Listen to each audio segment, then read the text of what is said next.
J'ai créé ce zombie en 3D en essayant d'être le plus réaliste possible.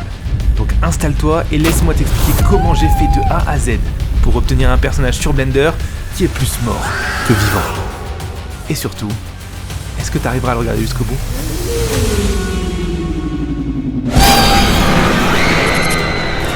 Mais avant de commencer, si tu veux apprendre la 3D gratuitement avec moi, clique sur le lien dans la description.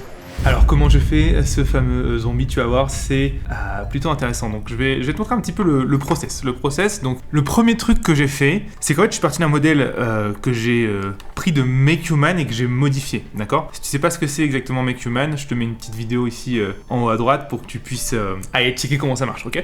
Donc voilà un petit peu le modèle que j'ai. Et en fait, tu vois que ce modèle, je l'ai rendu un petit peu intelligent, dans le sens où tu vois j'ai plein de petites shape keys ici. Plein de shape keys ici, d'accord ? Alors une shape key c'est quoi ? C'est juste une manière de passer d'une position à une autre pour des clés. Je peux te montrer, je vais en faire une pour que tu vois. Tu vois, je vais faire un petit plus ici, donc j'en ai une nouvelle, tu vois, qui est tout en bas. Et en fait en édition maintenant si je fais ça, tu vois, hop là, n'est-ce pas ? Alors est-ce qu'elle est... Ouais, il faut la mettre à 1, sinon ça ne marchera pas. Voilà, tu mets ta shape key à 1, et du coup tu vois quand je la déplace maintenant, je peux faire ça. Et du coup, maintenant, tu vois, en bougeant cette key-là, je peux passer de la position initiale à la position de la shape key, tu vois. Donc ça me permet d'avoir des débuts et des fins de différentes positions. Alors, pourquoi c'est cool ? Parce qu'en fait, du coup, ce que tu peux faire avec ça, bah, tu peux te servir pour créer ton espèce de propre Sims, en fait. Et c'est exactement ce que j'ai fait, en fait. Tous les éléments qui ne commencent pas par les doubles underscore ici, c'est un élément pour créer mon Sims directement, donc créer mon personnage, tu vois, je peux créer n'importe quel personnage que je veux directement depuis ces éléments là, tu vois. Donc par exemple si je veux que ce soit une femme, et bah hop je mets woman par exemple. Si je veux que ce soit un homme, je mets man. Bon évidemment du coup c'est l'un ou l'autre, hein, sinon ça va pas le faire. T'as aussi du coup, bon de base du coup le corps est féminin donc il n'y a pas à changer, sinon si tu veux un corps masculin tu fais comme ça, tu peux me le rendre un peu plus musclé, etc. Bref. Et tu vas avoir des solutions, tu vois, genre pour rendre le corps plus skinny, tu peux avoir l'ethnicité, etc. D'accord ? Donc tout ça, ça a été fait à la main au fur et à mesure pour le travail. J'ai fait ces shape keys à la main et ça me permet d'avoir un espèce de Sims Creator, tu vois, directement dans mon soft 3D qui est Blender. Et en gros, du coup, j'ai travaillé sur tous ces éléments-là, donc notamment sur le body skinny, parce que c'est un truc zombie, donc tu vois, le zombie il mange pas beaucoup, c'est un petit peu dégueulasse. Et j'ai pas mal aussi travaillé sur les parties, tu vois, des yeux, la partie, tu vois, du nez, etc. Et il y a aussi du coup un système où tu peux rendre un petit peu tout ça aléatoire, tu vois, genre t'as de la symétrie, tu vois, histoire d'avoir un côté un peu plus aléatoire, tu vois, t'as différents types de nez, etc. Tu vois, donc tu peux venir jouer directement avec ça. Encore une fois, je te dis exactement comme les Sims. La différence c'est que t'as pas les petites images, etc. Mais ça te donne vraiment quand même un truc assez proche et assez pas mal de contrôle. Et une fois que tu as fini ton perso, ce que tu peux faire c'est juste faire ici rig caractère. Et ici, tu fais valider de caractère. Alors attention, hein, ce panneau-là, toi, tu l'as pas. C'est un truc que j'ai développé en Python de mon côté. Et en fait, ce que fait cette action, validation de caractère, c'est juste que ça applique toutes les shape keys qui ne sont pas avec un underscore. Et ça enlève l'underscore sur les autres. Parce que les underscores ici, c'est des trucs pour animer du coup. C'est pas des trucs pour faire autre chose, d'accord ? Donc voilà un petit peu le fonctionnement. Donc là tu as les parties animation et là tu as la partie création, tu vois. Donc je vais te montrer comment ça marche. Hop, caractère, si je fais valide caractère, tu vois, hop, tous les autres ont disparu et maintenant je peux l'animer directement. Et en fait ça va être lié du coup à ce rig là dont je vais te montrer le fonctionnement juste après, d'accord ? Donc on a maintenant un personnage qui est validé et tu vois que j'ai un système de... J'ai aussi plein de cheveux, tu vois, qui sont préfaits que je peux utiliser. Donc ça c'est assez cool. Et les cheveux en fait c'est un système de cards, donc ça marche assez bien. Hein. Tu vois c'est un système qui fonctionne comme ça, tu vois. Donc t'as des cards et sur les cards en fait t'as une texture qui est un petit peu transparente, ce qui donne du coup vraiment ce côté cheveux, sans être trop lourd. Alors c'est pas aussi propre que si on avait de la particule, mais j'ai quand même pris la décision au final de partir sur ce choix là. Parce que la particule c'est ingérable en termes de workflow, c'est beaucoup trop lourd, c'est très pénible à gérer. On verra si plus tard je passe sur de la particule ou pas, mais pour l'instant je vais rester sur ce côté card. En rendu ça suffit. Bon, je t'ai montré un petit peu la théorie sur comment je l'ai créé. Non, je vais te montrer le personnage à quoi il ressemble et tu verras que ce sera beaucoup plus concret, comment il fonctionne, etc. Donc voilà à quoi il ressemble. Donc tu vois que c'est vraiment, quand je dis que c'est la même chose, c'est la même chose. Hein. Tous les éléments des personnages que je travaille sont tirés de ce système-là. Tu vois, donc exactement la même chose. Tu vois, donc j'ai vraiment utilisé mon système de rig pour créer ça. enfin pas mon système de rig, mon système de caractère créateur, on peut l'appeler comme ça au final. Et ensuite, on va avoir accès du coup directement au personnage. Ce qui est cool, c'est que le système de caractère créateur que je t'ai montré, il est aussi automatiquement rigué. C'est-à-dire que je peux avoir, après derrière j'ai un rig, et du coup bah tu vois j'ai un rig qui fonctionne normalement et qui fonctionne. Si tu as des questions sur le rig, j'ai fait une vidéo il n'y a pas très longtemps dessus, comment ça marche, comment tu peux en faire un toi-même, etc. Je te la mets encore une fois dans la petite description ici en haut à droite, d'accord. Et tu vois que du coup maintenant je peux animer mon personnage, tout fonctionne, et je peux l'utiliser en gros tel quel pour pouvoir faire mon animation, etc. Je vais te montrer après comment j'ai fait la couleur. Ce qui est intéressant, c'est que avec ce système là, je peux faire encore d'autres modifications si je veux sur mon perso. Tu vois, imagine, je me dis ah non, mais mon perso finalement j'aimerais, je sais pas, pour une raison ou une autre, qu'il a un trou dans le genou, tu vois. Et ben en fait rien ne m'empêche à ce moment là de ajouter une shape key, d'accord, hop, et de venir faire un trou dans le genou, tu vois. C'est pas du tout un problème. C'est pas du tout un problème. Et c'est ça qui est vraiment top avec ce système-là, c'est que toutes, du coup, tes déformations, elles sont, encore une fois, il faut l'activer, elles sont non destructrices, tu vois. Et du coup, tu vois, je peux venir lui faire un trou dans le genou, et tu vois, le trou dans le genou, je peux l'activer, désactiver, et il va suivre toujours avec le rig, tu vois. Donc ça, c'est quand même vraiment très pratique, et c'est un système que j'aime beaucoup, moi, de pouvoir travailler avec de la shape key correctrice, et même de la shape key pour tout et n'importe quoi, en fait. Ça me plaît. Cela étant dit, c'est pas ça qui fait qu'on a un zombie très, je dirais, flippant, tu vois. Comment on fait pour un zombie flippant? Eh bien, il y a beaucoup de choses qui vont jouer en fait dans la couleur, tu vois. Donc, je vais te montrer un petit peu la couleur, à quoi elle ressemble de base, tu vois. Et voilà, tu vois. Ce qui fait que c'est un zombie, c'est ça, tu vois. C'est que c'est pas une couleur de peau qu'on a l'habitude de voir, et c'est notamment, tu vois, son visage, tu vois. Le visage ici. Là, il joue vraiment vachement pour qu'on ait l'impression que ce soit un truc un peu flippé, mort-vivant, dégueulasse, tu vois. Donc, je vais t'expliquer comment j'ai travaillé ce système de shader, parce que tu vas voir qu'en fait, l'astuce n'est pas très compliquée, il faut juste la connaître, et si tu as un petit peu de notion de comment fonctionne un shader, tu peux vite t'en sortir. Et si tu n'en as pas, pareil, il suffit de regarder un petit peu, tu fais une pause sur l'écran, tu regardes un petit peu comment j'ai construit le truc, tu vois, ça c'est facile. Donc, alors, ce qu'il faut se rendre compte, c'est qu'il y a un gros morceau de ce qui marche, je vais enlever 30 secondes les cheveux. Il y a un gros morceau de ce qui marche, en fait, c'est pourquoi ça marche, c'est dû à deux choses. C'est dû au fait que ses yeux soient blancs, tu vois, je les ai voilés, ses yeux. Donc un truc intéressant avec les yeux, tu vois, je vais cacher un petit peu le modèle temporairement. Tu vois, en fait, les yeux, si tu regardes comment ils sont faits, c'est une cornée, et par-dessus, en fait, donc ça c'est la cornée, tu vois, et en dessous, t'as l'œil, en fait, tu vois. D'accord? Et ce que j'ai fait, en fait, c'est que le shader de la cornée, je l'ai voilé. Donc ce qui fait que on voit moins l'œil qui est en dessous, tu vois. Et j'ai pas fait ça pour rien, c'est parce qu'en fait, quand tu meurs, ça fait vraiment mort, quoi. Ça fait vraiment des yeux sans vie, tu vois. T'as plus de sclérotique, t'as plus rien, tu vois. Si j'enlève, tu vois, là, ça marche un petit peu mieux, tu vois. Donc t'as la cornée par-dessus, et j'ai tout voilé, j'ai tout mis blanc, tu vois, si tu regardes le shader de l'œil. Donc ça, c'est la cornée, tu vois. Donc ça, c'est juste un shader transparent. Et si tu regardes l'œil à l'intérieur, qui va être ici, tu vois, en fait, que c'est vraiment un... On peut regarde, hop, voilà. On a un noise, tout simplement, une curve, une normale pour mettre un peu de contraste, et ça, quoi, tu vois, c'est vraiment un voile, tu vois, le truc, tu vois. Donc, tu vois, ça, c'est très très simple, tu vois. Fais une capture d'écran, fais un copier-coller, refais-le, tu vois, il n'y a rien de compliqué dans ce shader-là. Et la cornée, encore une fois, c'est encore plus simple, c'est juste un glace pour simuler l'eau qu'il y a par-dessus, tu vois. Et encore, tu vas me dire, si t'es mort, tu devrais pas avoir beaucoup d'eau. Peut-être que je devrais diminuer cette partie-là, ou peut-être la rendre un petit peu plus rough,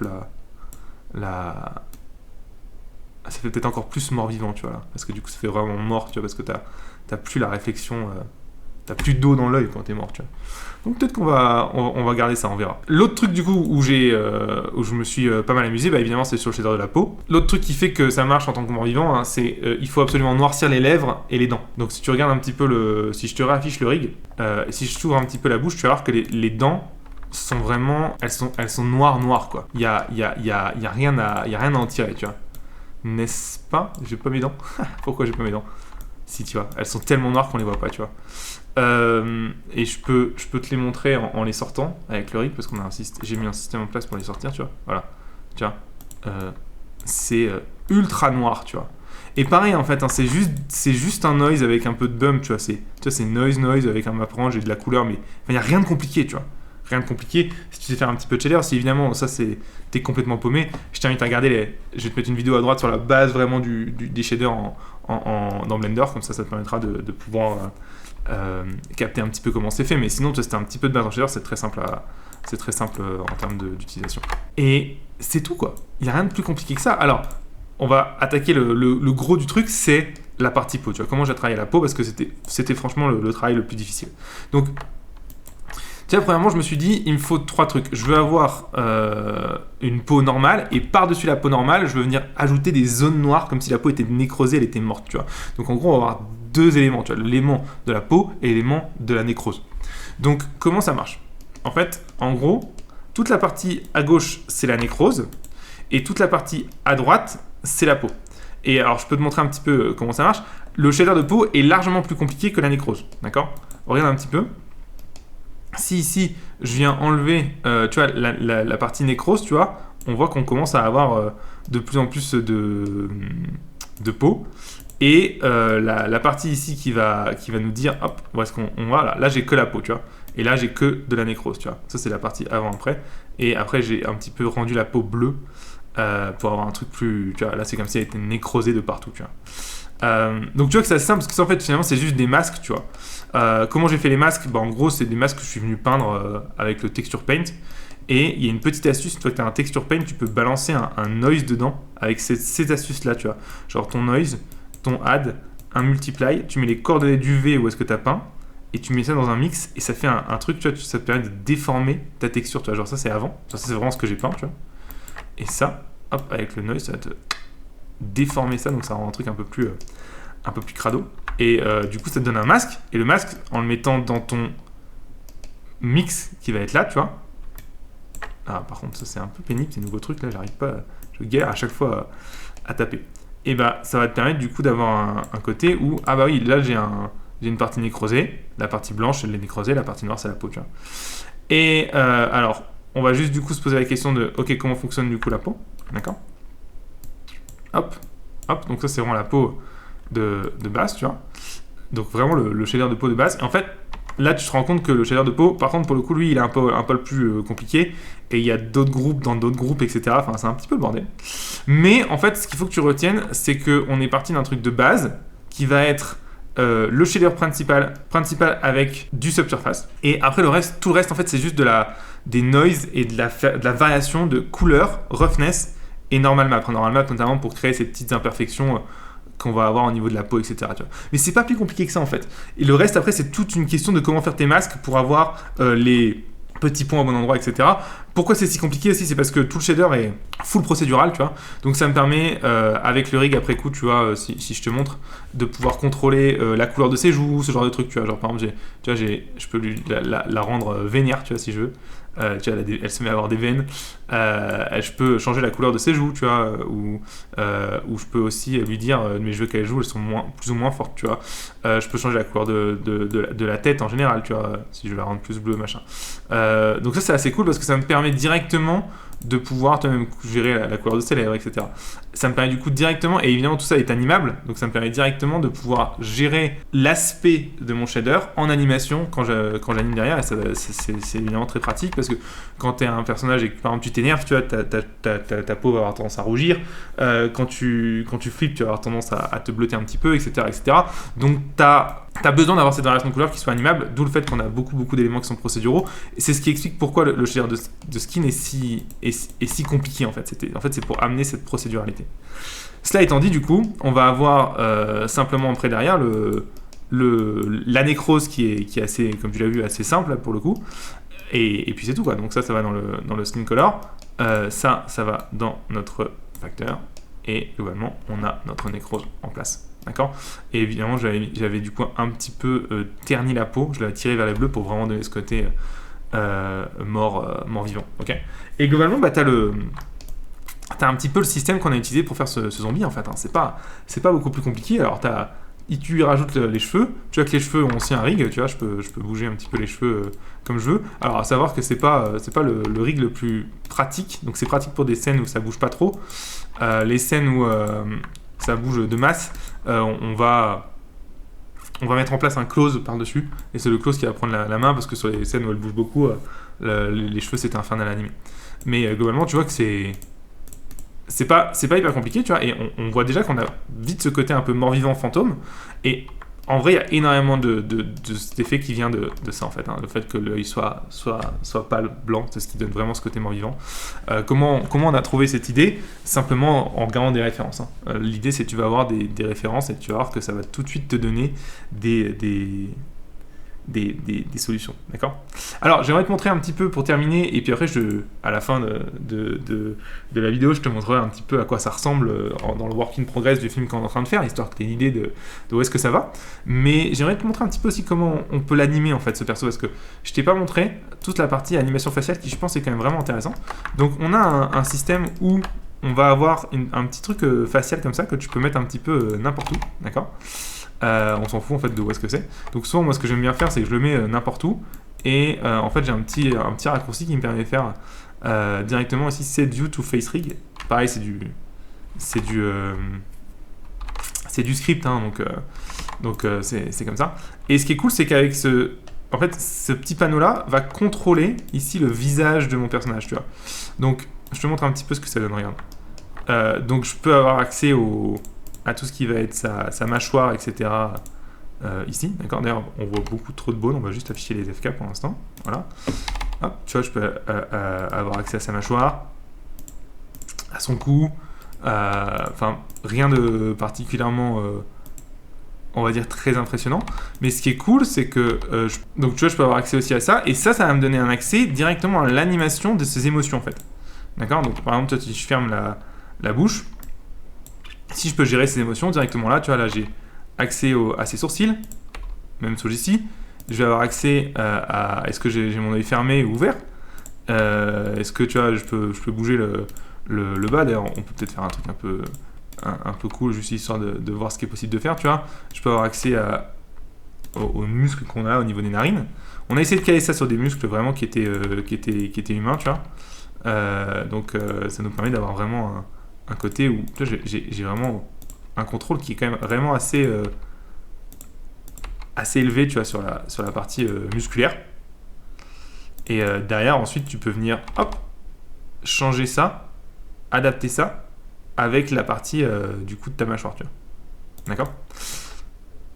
C'est ce qui nous permet de faire des choses assez sympas.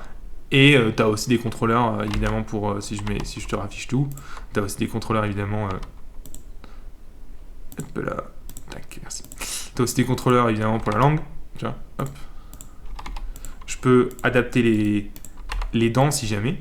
Et je peux même venir, si je veux, ajouter un contrôle un peu plus subtil sur la bouche avec des clusters, en fait. Donc, c'est des petits bones qui viennent attacher la bouche, etc. J'ai une vidéo prévue dans pas très longtemps sur comment exactement faire ce type de déformation sur un visage, donc je te l'enverrai. Enfin, je la mettrai ici en haut à droite dès qu'elle sortira. Elle sortira un petit peu plus tard, mais c'est prévu, tu vois. Je peux même lui faire gonfler les narines si je veux la faire respirer, tu vois. Enfin, il y a pas mal de trucs qui sont possibles de faire avec ce système de rig. C'est pas un système de rig finalement qui est très compliqué, c'est assez standard, mais tu vois que ça permet de faire beaucoup de choses. Donc voilà, je voulais te montrer un petit peu comment fonctionnait notre zombie. Il marche comme ça. Je te laisse avec du coup quelques plans en work in progress du film qu'on est en train de faire pour que tu puisses voir le résultat. Et moi j'espère que ça t'a plu. Et je te dis à très très bientôt. Sometimes it looks like my grandfather who died in front of me when I was 7. But it's all the same thing. It's all the same. It's all smiling at me.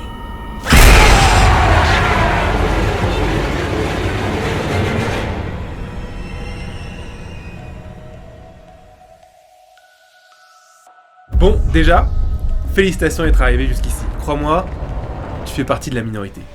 Maintenant, est-ce que ça te dirait d'aller plus loin qu'un simple tuto YouTube? D'avoir un vrai cours qui t'explique les fondamentaux qui sont derrière justement un tuto comme celui que tu viens de voir. Ouais? Ok, alors voilà ce que je te propose. Tu vas cliquer ici maintenant pour recevoir un cursus complet de 6 jours où je vais t'apprendre en détail à réaliser ta première image de A à Z en 3D et gratuitement. Oui, t'as bien entendu, c'est totalement gratuit, c'est sans bullshit et tu pourras appliquer tout ce que t'auras appris dans tes propres projets. Alors, on se retrouve de l'autre côté ?